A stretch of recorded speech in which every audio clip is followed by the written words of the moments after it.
Nigeria, we hail thee, our own dear native land.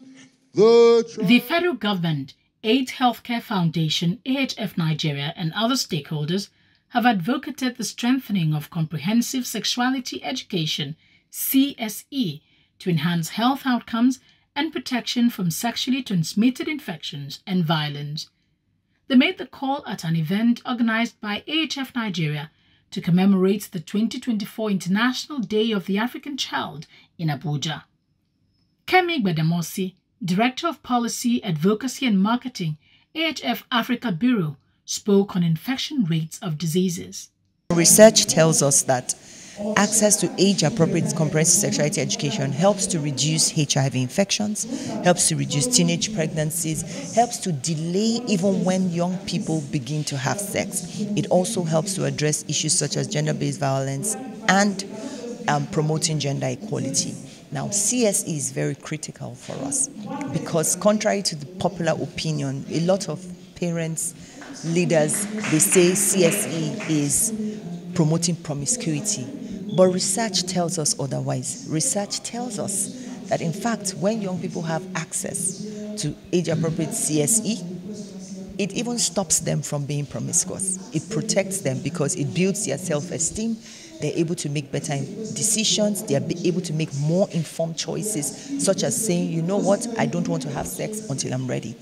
They help also to empower the youth and adolescents so that they can make informed choices and not contract HIV and other STIs, as well as reducing the risk of unwanted pregnancies, amongst other benefits.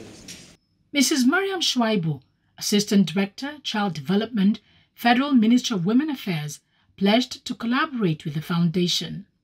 Talking of issues of child marriage, even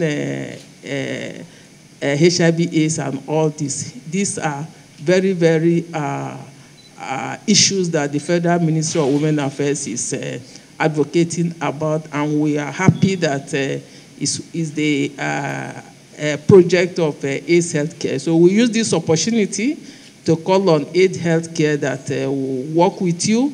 We are ready to collaborate with you so that you can support us to deliver on this program, both for FCT and other states that we are working about. When you equip a young person with what is right, even when the person is faced with the wrong information like what we have in the internet, you're faced with pornography, you're faced with a lot of sexual scenes, the fact that the young mind has already been formed based on the information and the knowledge that he or she has acquired, he finds those things repulsive. You find a young person who goes to a site and sees, oh, it's pornography, and he shuts it down because he already has a mind that is formed that these things, affect the mindset and derail your path.